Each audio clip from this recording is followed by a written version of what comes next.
ఇవాళ TDP MP అభ్యర్థుల జాబితా విడుదల కానుంది. అయితే కూటమిలో భాగంగా 17 స్థానాలని టీడీపీ కేటాయించింది. కూటమి అయితే దీనిలో భాగంగా సుమారుగా 10 స్థానాలు మరి కాసేపట్లో చంద్రబాబు అధికారికంగా ప్రకటించే అవకాశం. దీనికి సంబంధించి సుమారుగా 17 స్థానాల్లో 10 స్థానాలు ఫైనల్ చేశారు చంద్రబాబు. మరొక 7 స్థానాలకు సంబంధించి కాస్త పెండింగ్ లో ఉంచారు. తుది కసరత్తు చేయాల్సిన అవసరం కూడా ఉందంటూ కూడా చెప్తున్నారు. ఇక సాయంత్రానికి బీజేపీ ఎంపీ అభ్యర్థుల జాబితాపై క్లారిటీ వచ్చిన తర్వాత బీజేపీ అభ్యర్థులకు సంబంధించి ఆ తర్వాత టీడీపీ తమ అభ్యర్థులు కూడా ప్రకటించే అవకాశం ఉంది. ఒకసారి అభ్యర్థులకు సంబంధించి పరిశీలిస్తే కనుక శ్రీకాకుళం నుంచి రామ్మోహన్ నాయుడు, విశాఖ నుంచి భరత్, తర్వాత విజయవాడ నుంచి కేశినేని చిన్ని, నరసరావుపేట నుంచి లావు శ్రీకృష్ణ దేవరాయలు, ఇక ఒంగోలు నుంచి మాగుంట రాఘవరెడ్డి, నెల్లూరు నుంచి వేమిరెడ్డి ప్రభాకర్ రెడ్డి, నంద్యాల నుంచి బైరెడ్డి శబరి, అమలాపురం నుంచి గంటి హరీష్, ఇక గుంటూరులో పెమ్మసాని చంద్రశేఖర్, చిత్తూరు దగ్గుమల్ల ప్రసాద్ రాజు. ఓవరాల్గా 17 పార్లమెంటరీ స్థానాలకు సంబంధించి 10 పార్లమెంటరీ స్థానాల్లో చంద్రబాబు ఫైనల్ చేశారు. దానికి సంబంధించి ఆర్టీ స్క్రీన్ పైన ఎక్స్క్లూజివ్ చూస్తున్నారు. మరోసారి చెప్పే ప్రయత్నం చేస్తే కనుక ఇక 17 స్థానాల్లో సుమారుగా 10 స్థానాలు కేటాయించడం జరిగింది. దాంట్లో శ్రీకాకుళం నుంచి రామ్మోహన్ నాయుడు, ఆ తర్వాత మరొక 7 స్థానాలకు సంబంధించి కొంత కసరత్తు చేస్తున్నారు. ఈరోజు సాయంత్రానికల్లా తుది జాబితా విడుదలయ్యే అవకాశం కూడా ఉంది. దాంట్లో 10 స్థానాలకు సంబంధించి ఒకసారి మనం కూలంకషంగా మాట్లాడుకుంటే కనుక ఒంగోలు నుంచి మాగుంట రాఘవరెడ్డి, నెల్లూరు నుంచి వేమిరెడ్డి ప్రభాకర్ రెడ్డి, తర్వాత అమలాపురం నుంచి గంటి హరీష్, గుంటూరు నుంచి పెమ్మసాని చంద్రశేఖర్, చిత్తూరు నుంచి దగ్గుమల్ల ప్రసాద్ రాజు, తర్వాత ఇక 10 స్థానాలకు సంబంధించి కొంత క్లారిటీ అయితే వచ్చింది. ఈరోజు సాయంత్రానికల్లా తుది జాబితా విడుదల అవకాశం ఉంది. ఇక విశాఖ నుంచి భరత్, శ్రీకాకుళం నుంచి రామ్మోహన్ నాయుడు, నరసరావుపేట నుంచి లావు కృష్ణదేవరాయలు, తర్వాత విజయవాడ నుంచి కేశినేని చిన్ని, నంద్యాల నుంచి బైరెడ్డి శబరి. మాట్లాడడం దీనికి సంబంధించి మరింత అప్డేట్స్ మా ప్రతినిధి కృష్ణమోహన్ ఇస్తారు. ఎస్ కృష్ణమోహన్, సో ఈరోజు సాయంత్రానికల్లా 17 పార్లమెంట్ స్థానాలకు సంబంధించి టీడీపీలో 10 స్థానాలకు సంబంధించి క్లారిటీ వచ్చింది. మరొక 7 స్థానాలకు సంబంధించి కొంత సస్పెన్షన్ నెలకొంది. ఈ 10 స్థానాలకు సంబంధించి ఎప్పుడు ప్రకటించే అవకాశం, చంద్రబాబుకు దీనికి సంబంధించి ఎప్పుడు అధికారికంగా వెల్లడించే అవకాశం కనపడుతోంది?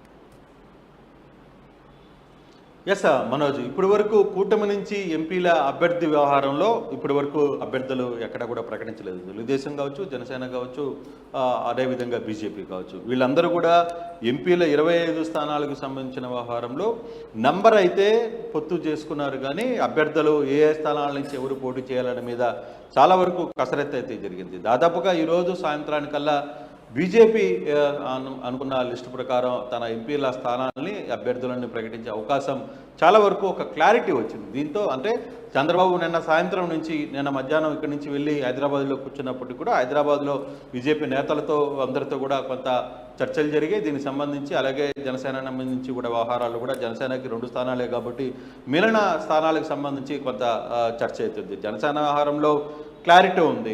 కాకినాడ తర్వాత మచిలీపట్నం ఈ 2 క్లారిటీ ఉంది. కానీ బీజేపీ తెలుగుదేశం మధ్య మిగిలిన 23 స్థానాలకు సంబంధించి ఎంపీ స్థానాల్లో కొంత క్లారిటీ రావాల్సిన నేపథ్యంలో కొంత క్లారిటీ వచ్చిందనేది కొంత స్పష్టత వస్తుంది.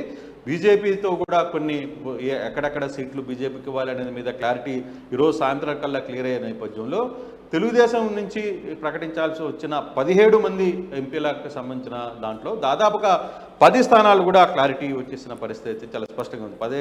ఈ 10 స్థానాల్లో అభ్యర్థులు కూడా సాయంత్రం లోపల ప్రకటించే పరిస్థితి అయితే కనబడుతుంది. ఒకసారి ఆ పేర్లు కానీ చూసుకుంటే శ్రీకాకుళం నుంచి రామ్మోహన్ నాయుడు, విశాఖ నుంచి భరత్, అలాగే అమలాపురం నుంచి గంటి హరీష్, విజయవాడ నుంచి కేశినేని చిన్ని, గుంటూరు నుంచి పెమ్మసాని చంద్రశేఖర్, నరసరావుపేట నుంచి లావు కృష్ణదేవరాయలు, ఒంగోలు నుంచి మాగుంట రాఘవరెడ్డి, నెల్లూరు నుంచి వేమిరెడ్డి బైరెడ్డి, నంద్యాల నుంచి బైరెడ్డి శబరి, చిత్తూరు నుంచి దిగుమల్ల ప్రసాద్ రాజు. సో వీళ్ళ పేర్లు దాదాపుగా ఈ 10 ఎంపీ స్థానాల పేర్లు దాదాపుగా ఖరారయ్యాయి. అయితే మిగిలిన 7 స్థానాలు కూడా ఈరోజు సాయంత్రం లోపల కొంత బీజేపీకి సంబంధించిన లిస్టు ఫైల్ అయిన తర్వాత వెంటనే తెలుగుదేశానికి సంబంధించిన లిస్టు కూడా క్లారిటీ వచ్చే పరిస్థితి అయితే ఉంది. జనసేనకి సంబంధించి 2 స్థానాలు కాకినాడ అలాగే బందర్ ఈ 2 పక్కన పెడితే మిగిలిన 23 స్థానాలు తెలుగుదేశం బీజేపీకి సంబంధించి 23 స్థానాలకి క్లారిటీ వచ్చే పరిస్థితి అయితే స్పష్టంగా కనిపిస్తుంది. బహుశా మరో 1 గంట లోపల ఈ క్లారిటీ వచ్చే పరిస్థితి ఉంది. విడుదల లిస్టు కూడా ముందు బీజేపీ ఇస్తుందా లేదా తెలుగుదేశం ఇస్తుందో చూడాలి. కానీ ఈ రోజు లోపల మాత్రం ఎంపీల లిస్టుకి సంబంధించి కొత్త ఒక జాబితా అయితే విడుదలైతే అవకాశం స్పష్టంగా కనబడుతుంది. కృష్ణమోహన్, మరోవైపు ఈ రోజే బీజేపీ టీడీపీ 2 తమ పార్టీలకు సంబంధించి ఎంపీ అభ్యర్థుల లిస్టు జాబితా విడుదల చేసే నేపథ్యంలో నరసాపురం నుంచి ఎవరు పోటీ చేయబోతున్నారు? పెద్ద ఎత్తున ప్రాధాన్యత సంతరించుకున్న నరసాపురం విషయంలో అటు బీజేపీయా లేకపోతే టీడీపీ ఏం కాబోతుంది? ఒక అంచనా ఏ రకంగా ఇవ్వబోతున్నారు? అంటే నర్సాపురం దాదాపుగా బీజేపీకే ఖరారైంది. నర్సాపురం నుంచి రఘురామకృష్ణరాజు పోటీ చేయబోతున్నారు. ఆయన పేరు దాదాపు ఖరారైంది. అదే బీజేపీకి సంబంధించిన లిస్టులో దాదాపుగా వాళ్ళు అడిగిన 8 ఎంపీ స్థానాలకు సంబంధించి వ్యవహారంలో వాళ్ళకు ఒక క్లారిటీ వచ్చింది. ఇప్పుడిప్పుడే కొంత క్లారిటీకి వాళ్ళందరూ కూడా సిద్ధమయ్యారు. ఆ క్లారిటీలో ఎంపీ అభ్యర్థుల పేర్లు ఏమి ఉంటాయి అనేది మరో కొద్దిసేపట్లో దీనికి సంబంధించిన చర్చ కూడా జరిగే పరిస్థితి అయితే ఉంది. దీనికి సంబంధించి జాబితాను కూడా బీజేపీ విడుదల చేయబోతుంది అనేది కొంత సమాచారం అయితే అందుతోంది. మొదట బీజేపీ జాబితా క్లియర్ అయిపోతే ఇక మిగిలిన స్థానాలన్నీ కూడా తెలుగుదేశాన్ని ఉంటాయి, 2 స్థానాలు జనసేనకు ఉంటాయి. సో మిగిలిన 17 స్థానాల్లో దాదాపుగా 10 క్లారిటీ వచ్చేసి తెలుగుదేశం నుంచి కూడా మిగిలిన 7 స్థానాలకు సంబంధించి కొంత చర్చ జరుగుతుంది. ఇది ఎప్పటికి వెళ్ళాలి, ఏ విధంగా ముందుకు వెళ్తుంది అనేది చూడాల్సిన పరిస్థితి ఉంది. సాయంత్రానికల్లా ఈ జాబితా లిస్టు ఖరారు అవుతుంది అనేది చాలా స్పష్టంగా తెలుస్తుంది. మనోజ్ రైట్, వైజాగ్ సంబంధించిన పార్లమెంటరీ కాన్స్టిట్యూషన్ కొంత ఆసక్తి నెలకొంది. సో వైజాగ్ నుంచి ఎటువంటి పోటీ ఉండే అవకాశం ఉంది? వైజాగ్ దాదాపుగా బీజేపీ కోరుతున్నప్పటికీ అక్కడ భరత్ ఆల్రెడీ టీడీపీ నుంచి భరత్ పేరు ముందుగానే అనౌన్స్మెంట్ జరుగుతోంది. అది ఆయన వర్కౌట్ కూడా చేసుకుంటారు. కాబట్టి విశాఖకు సంబంధించి దాంట్లో కూడా తెలుగుదేశం అభ్యర్థి భరత్కే అక్కడ ఎంపీ స్థానం కేటాయించే పరిస్థితి అయితే కనబడుతుంది. కానీ మిగతా ప్రాంతాలకు సంబంధించి పెద్ద ఇష్యూస్ ఉండకపోవచ్చు అనేది. ఎందుకంటే బీజేపీ కూడా అనకాపల్లి మిగతా ప్రాంతాలకి వైజాగ్ వద్దనుకున్నారు కాబట్టి అనకాపల్లి సీటు ఇస్తామన్నారు. అనకాపల్లి సీటు నుంచి బీజేపీ అభ్యర్థి పోటీ చేస్తారు. సో మొదట బీజేపీ జనసేన కోరుకున్నప్పటికి కూడా 3 ఎంపీ స్థానాల నుంచి 1 ఎంపీ స్థానం జనసేన త్యాగం చేసిన పరిస్థితి. దాంతో అది బీజేపీకి యాడనైంది.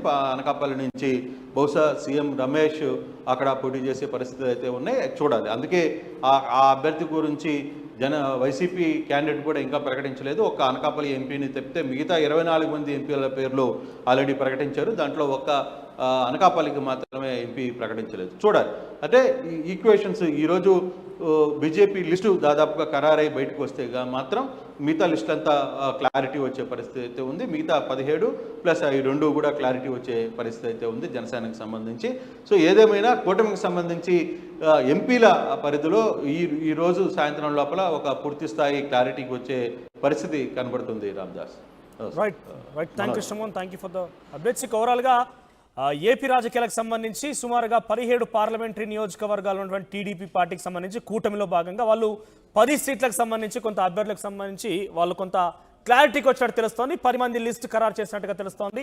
దానిలో సంబంధించి శ్రీకాకుళం నుంచి రామ్మోహన్ నాయుడు, విశాఖ నుంచి భరత్, విజయవాడ నుంచి కేశినేని చిన్ని, నరసరావుపేట నుంచి లావు కృష్ణ దేవరాయలు, తర్వాత ఒంగోలు నుంచి మాగుంట రాఘవరెడ్డి, నెల్లూరు నుంచి వేమిరెడ్డి ప్రభాకర్ రెడ్డి, నంద్యాల నుంచి బైరెడ్డి శబరి, అమలాపురం నుంచి గంటి హరీష్ బాబు, గుంటూరు నుంచి పెమ్మసాని చంద్రశేఖర్, చిత్తూరు నుంచి దగ్గుమల్ల ప్రసాద్ రాజు. ఓవరాల్గా 17 పార్లమెంటరీ సెగ్మెంట్కి టీడీపీ కేటాయించడంతో దాంట్లో కేవలం 10 మందికి సంబంధించి కొంత క్లారిటీ అయితే వచ్చింది. మరొక 7గురికి సంబంధించి కొంత ఉత్కంఠ కొనసాగుతుంది, కొంత తుది కసరత్ చేసే అవకాశం కూడా ఉంది.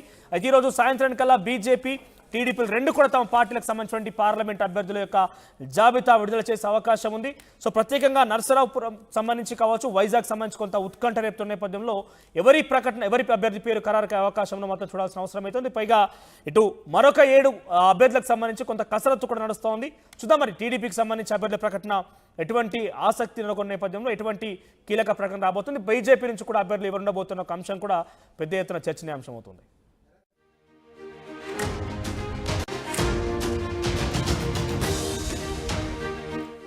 ఇవాళ టీడీపీ ఎంపీ అభ్యర్థుల జాబితా విడుదల కానుంది. అయితే కూటమిలో భాగంగా 17 స్థానాలని టీడీపీ కేటాయించింది కూటమి. అయితే దీనిలో భాగంగా సుమారుగా 10 స్థానాలు మరి కాసేపట్లో చంద్రబాబు అధికారికంగా ప్రకటించేసే అవకాశం. దీనికి సంబంధించి సుమారుగా 17 స్థానాల్లో 10 స్థానాలు ఫైనల్ చేశారు చంద్రబాబు. మరొక 7 స్థానాలకు సంబంధించి కాస్త పెండింగ్లో ఉంచారు. కొంత తుది కసరత్తు చేయాల్సిన అవసరం కూడా ఉందంటూ కూడా చెప్తున్నారు. ఇక సాయంత్రానికి బీజేపీ ఎంపీ అభ్యర్థుల జాబితాపై క్లారిటీ వచ్చిన తర్వాత బీజేపీ అభ్యర్థులకు సంబంధించి ఆ తర్వాత టీడీపీ తమ అభ్యర్థులు కూడా ప్రకటించే అవకాశం ఉంది. ఒకసారి అభ్యర్థులకు సంబంధించి పరిశీలిస్తే కనుక శ్రీకాకుళం నుంచి రామ్మోహన్ నాయుడు, విశాఖ నుంచి భరత్, తర్వాత విజయవాడ నుంచి కేశినేని చిన్ని, నరసరావుపేట నుంచి లావు శ్రీకృష్ణ దేవరాయలు, ఇక ఒంగోలు నుంచి మాగుంట రాఘవరెడ్డి, నెల్లూరు నుంచి వేమిరెడ్డి ప్రభాకర్ రెడ్డి, నంద్యాల నుంచి బైరెడ్డి శబరి, అమలాపురం నుంచి గంటి హరీష్, ఇక గుంటూరులో పెమ్మసాని చంద్రశేఖర్, చిత్తూరు దగ్గుమల్ల ప్రసాద్ రాజు. ఓవరాల్గా 17 పార్లమెంటరీ స్థానాలకు సంబంధించి 10 పార్లమెంటరీ స్థానాల్లో